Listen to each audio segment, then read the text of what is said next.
नमस्कार दोस्तों, आप सबका स्वागत है अपने इस नए YouTube चैनल भारत न्यूज़ पर। मैं आपको बताना चाहूँगा कि ये अभी चैनल स्टार्ट किया है ताकि मैं कुछ बातें शेयर कर सकूँ अपने उभरते भारत की, अपने बढ़ते भारत की। और इन चीज़ों में अगर कुछ मेरी तरफ से कोई गलती हो तो मैं उसके लिए आपसे माफ़ी चाहूँगा। तो आज हम बात करने वाले हैं अभी नए जो जापान के प्रधानमंत्री हैं मिस्टर किशिदा, उनकी जो विज़िट चल रही है इंडिया में, उसके बारे में। तो दोस्तों, जैसे आप जानते हैं कि जो भारत के इंटरनेशनल फ्रेंड हैं उनमें जो टॉप 5 आते हैं उनमें एक जापान का भी नाम है। जापान बहुत अच्छा दोस्त होने के नाते बहुत बड़ा इन्वेस्टर भी है और टॉप 5 इन्वेस्टर में जापान का नाम आता है, जिनका इन्वेस्टमेंट सबसे ज़्यादा इंडिया में है। कल अनाउंसमेंट हुआ है जिसमें कि आपको जानकर हैरानी होगी कि आने वाले 5 सालों में 42 बिलियन डॉलर इन्वेस्ट करेगा जापान भारत में। 42 बिलियन यानी लगभग 3,20,000 करोड़ का इन्वेस्टमेंट रहेगा आने वाले 5 सालों में जापान का भारत में। तो आप सोचो, इससे जो इकनॉमी को बूस्ट मिलेगा, बहुत शानदार प्रोग्रेस होगी इंडिया की। ये जो इन्वेस्टमेंट रहेगा, ये मेनली जो इन्वेस्टमेंट रहेगा वो ऐसा नहीं है कि वो वहाँ की कंपनियाँ आएंगी या कंपनियों में इन्वेस्टमेंट डालेगा, शेयर मार्केट में डालेंगे पैसा, ऐसा कुछ नहीं है।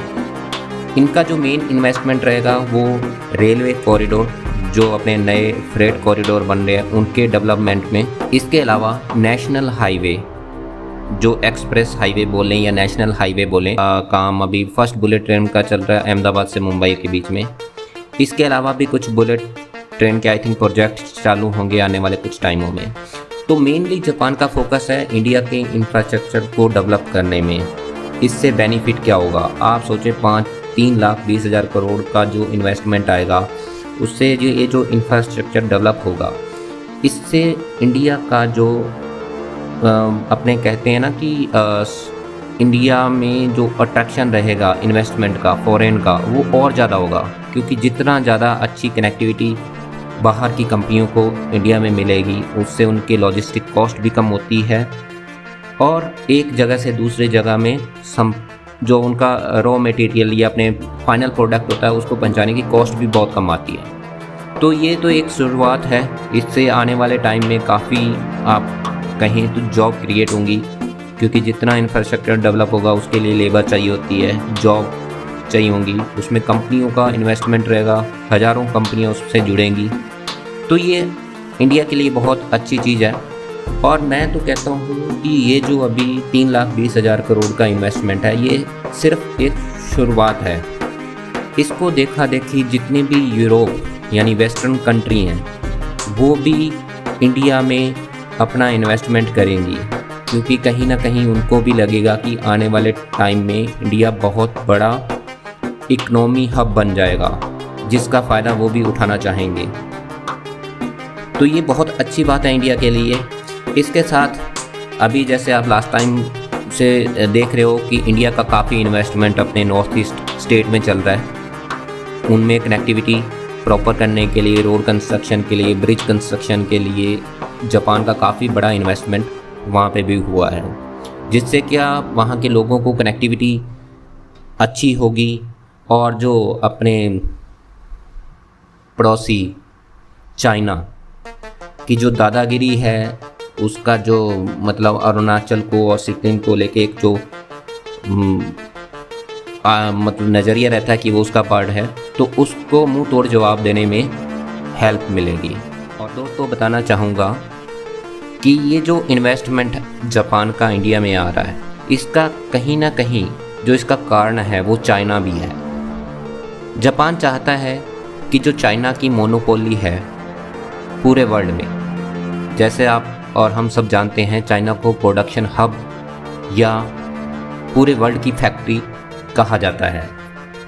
तो जापान चाहता है कि उसके सामने इंडिया को खड़ा किया जा सके, और इंडिया ही एक ऐसी कंट्री है जो चाइना का सामना कर सकता है या उसको पूरे वर्ल्ड में प्रोडक्शन में कड़ी टक्कर दे सकता है, क्योंकि चाइना की तरह है इंडिया में भी बहुत बड़ी पॉपुलेशन है। तो इसलिए जो कंपनीज को लेबर की ज़रूरत रहती है लो कॉस्ट पे, वो सिर्फ इंडिया है जो चाइना को कहीं ना कहीं बीट कर सकता है। तो इसलिए चाइना को बीट करने के लिए, उसके सामने खड़ा करने के लिए भारत को इतना बड़ा इन्वेस्टमेंट आ रहा है इंडिया में। और एक और कारण है जो मेन सुरक्षा कारण है जापान का। आप जानते हैं साउथ चाइना सी में चाइना हर कंट्री को डराता है, धमकाता है, और उन सभी कंट्री में से जापान भी एक है। तो जापान चाहता है कि इंडिया उसका जो सिक्योरिटी अलायंस भी बने, क्योंकि वो जानता है कि चाइना को इस पूरी दुनिया में कोई भी अगर टक्कर दे सकता है या उसके सामने खड़ा हो सकता है, वो सिर्फ इंडिया ही है। क्योंकि इंडिया कभी भी चाइना से नहीं डरता किसी भी सिचुएशन में। आप और हम सब जानते हैं, एक भारतीय होने के नाते हमें गर्व भी है कि हमारे भारत के इस उभरते सूरज को पूरी दुनिया एक दिन सलाम करेगी। मैं चाहता हूँ आप इस वीडियो को शेयर करें, और अपने कोई सुझाव या आपके पास कुछ ऐसी न्यूज़ है या आपके पास कुछ ऐसा आइडिया है जो आप चाहते हैं कि हाँ ये पूरे इंडिया को पता चलना चाहिए, तो आप प्लीज़ उसको कमेंट बॉक्स में ज़रूर लिखें। मैं हो सके तो उस पर भी वीडियो बनाने की कोशिश करूँगा, अपने आपके और मेरे विचार साझा करेंगे। तो दोस्तों इस चैनल को सब्सक्राइब करें। वीडियो पसंद आई हो तो प्लीज़ इसको लाइक ज़रूर करना, और कोई भी सुझाव हो आप प्लीज़ बताना। जय हिंद, जय भारत।